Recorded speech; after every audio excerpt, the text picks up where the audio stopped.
ہاں، بلکہ اللہ رب العزت ان برائی کرنے والوں کی نفرت ڈالتے ہیں ان کے دلوں میں جن کو یہ برائی سنائی جا رہی ہوتی ہے. جی ہاں، یہ ہمارے ایمان کا حصہ ہے. ایمان کی جو 70 شقیں ہیں نا، اس میں سے ایک شق اپنے ملک سے محبت کرنا ہے، کہ اپنے ملک سے محبت کی جائے. تو میرے عزیز دوستو، میں آپ لوگوں سے یہ توقع رکھتا ہوں. یہ میری زندگی، میرے پاس کوئی عالمانہ باتیں تو ہے نہیں، میرے پاس یہ زندگی کے کچھ تجربے ہیں جو میں آپ کے پاس لے کر آیا ہوں. آپ ریپرزینٹ کرتے ہیں پاکستان کو بھی اور اسلام کو بھی. ہاں، اور ایک بات یاد رکھو، یا ایھا الناس انا خلقناکم من ذکر او انثی، تم کو ایک مرد اور ایک عورت سے بنایا گیا ہے اور تم کو مختلف قبائل میں ڈسٹریبیوٹ کیا گیا ہے. کیوں؟ لتعارفوا، صرف تعارف کے لیے، صرف تعارف کے لیے. تمہیں بڑائی چاہیے تو سن لو بڑائی کس میں ہے، ان اکرمکم عند اللہ اتقاکم. تم میں سے جو متقی ہے وہ اونچا ہے. بس حضرت بلال کی کوئی حیثیت نہیں ہے، غلام کے بیٹے، دادا بھی غلام اور دادا بھی غلام، دادی بھی غلام، باپ بھی غلام، ماں بھی غلام، لیکن نسبت جوڑی محمد صلی اللہ علیہ وسلم سے تو جو قدم زمین پر اٹھا رہے ہیں اللہ کے نبی کو، ان کی آواز عرش پہ آ رہی ہے. ہاں، اور وہ دیکھو ابو لہب، چچا ہے اللہ کے نبی کا، چچا. عرب لہب کہتے ہیں ایک سرخ رنگ کی چمکتی بھی خوبصورت چیز کو. چہرہ اتنا خوبصورت تھا کہ جب یہ چلنا شروع کرتے تھے، نکل کے جب یہ واک کرتا تھا تو لوگ گھروں سے باہر نکل کے اس کے چہرے کو دیکھتے تھے، اتنا خوبصورت. نسبت نہیں جوڑی محمد صلی اللہ علیہ وسلم کے ساتھ، دنیا ہی میں مرنے سے پہلے اللہ نے اس کو ذلت کا ایک معیار بنا دیا. ہاں، تم نے یہ بات سارے کے سارے عالم تک لے کے جانی ہے. اگر اس مجمع نے اس بات کا، اس کانفرنس کے ختم ہونے سے پہلے اگر اس مجمع نے ایمان کے بنانے کی ضرورت سمجھ لیا اور اس کے لیے اللہ کے راستے میں نکلنے کے ارادے کر لیے اور اس کے لیے اپنے اوقات کو فارغ کرنے کا عزم کر لیا، تو میں اللہ کی قسم کھا کر کہتا ہوں، آپ حضرات سارے کے سارے عالم میں دین کے پھیلنے کے لیے کافی ہیں، کافی ہیں. وہ ایک مصعب بن عمیر ہی تو تھے، 17 سالہ نوجوان. مجھے کوئی ایسا دوسرا نوجوان لا کے دو 17 سال کی عمر کا جس نے اپنی زندگی کی اتنی صحیح قیمت لگائی ہو جو مصعب بن عمیر نے لگائی. سارے کے سارے انصار، سارا کا سارا قبیلہ اوس، سارا کا سارا قبیلہ خزرج، یہ 2 قبیلے تھے انصار کے مدینے میں. اس 17 سال کے نوجوان کے ہاتھ پر مسلمان ہوئے میرے عزیز دوستو. پھر احد کی جنگ میں اللہ رب العزت نے ان کو شہادت کا مرتبہ دیا. جتنی بڑی جنت ملا کے ان انصار کو ملے گی، اتنی ایک بڑی جنت اللہ کی طرف سے مصعب بن عمیر کو ملے گی. اب آپ بتاؤ کتنا بڑا، کتنا اللہ کی طرف سے اپنی زندگی کا بہترین سودا لگا کر چلے گئے. یہ ایمان اتنی بڑی دولت ہے، اللہ کے ہاں اس کے بغیر کوئی عمل قابل قبول نہیں ہے، کوئی عمل قابل قبول نہیں ہے. اپنے آپ کو اس جملے سے بچا کے رکھنا. خدا را میں تمہیں کہہ رہا ہوں، نہیں تو اگر تم لوگوں نے ان باتوں کو مسلسل کیا، عین ممکن ہے اس دنیا سے ایمان کے بغیر چلے جاؤ. اکثر یہ سننے کو ملتا ہے، ہم سے تو وہ اچھے، ہائے ہائے ہائے، ہم سے وہ اچھے. یہ آپ محمد صلی اللہ علیہ وسلم کے منہ پر کہہ سکتے ہیں؟ کچھ شرم نہیں آئی یہ بات سن کے ہی؟ آپ کا اندر کا پورا وجود نہیں ہلا اس جملے کو سن کے؟ ہم سے تو وہ غیر اچھے. کیسے اچھے؟ آپ کے تو دل میں کلمہ ہے، وہ تو منہ پہ انکار کر رہے ہیں اللہ اور اس کے رسول کا. یہ بات آپ کل کیسے کہیں گے محمد صلی اللہ علیہ وسلم کو؟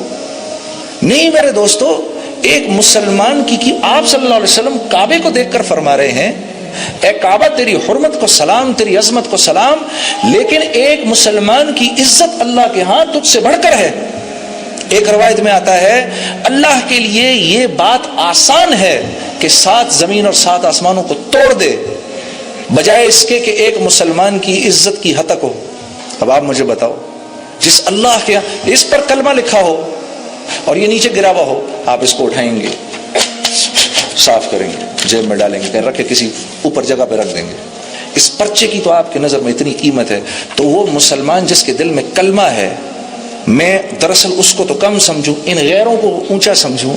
شیطان نے ان کے پاس جا کر کرنا کیا ہے؟ وہ تو ان بیچاروں کو لے کے جا رہا ہے. یہ تو ہمدردی کے لائق ہیں یہ بیچارے. ہاں، میں قصوروار ہوں کہ میں ان کو وہ زندگی ہی نہیں دکھا رہا جس زندگی کو دیکھ کر یہ اسلام کی طرف آئے، بلکہ میں ان کے پاس جاتا ہوں، میں کہتا ہوں ارے سن، کس چیز کی تو پرواہ کرتا ہے، تو سیر کرے گا، میں 1.25 سیر کر کے دکھاؤں گا تجھے۔ برمنگھم میں ہماری ایک جماعت گئی تو ایک مسلمان بھائی کو جا کے دعوت دینے لگے، تو اس نے کہا کہ اور میں مسلمان ہوں بھائی، مجھے دعوت نہ دو، یہ غیر مسلم ہے، سامنے جا کے اس کو دعوت دو۔ انہوں نے کہا جی ٹھیک ہے، ہمیں اس کے پاس لے جائیں۔ تو وہ ساتھیوں کو لے کر ادھر چلا گیا۔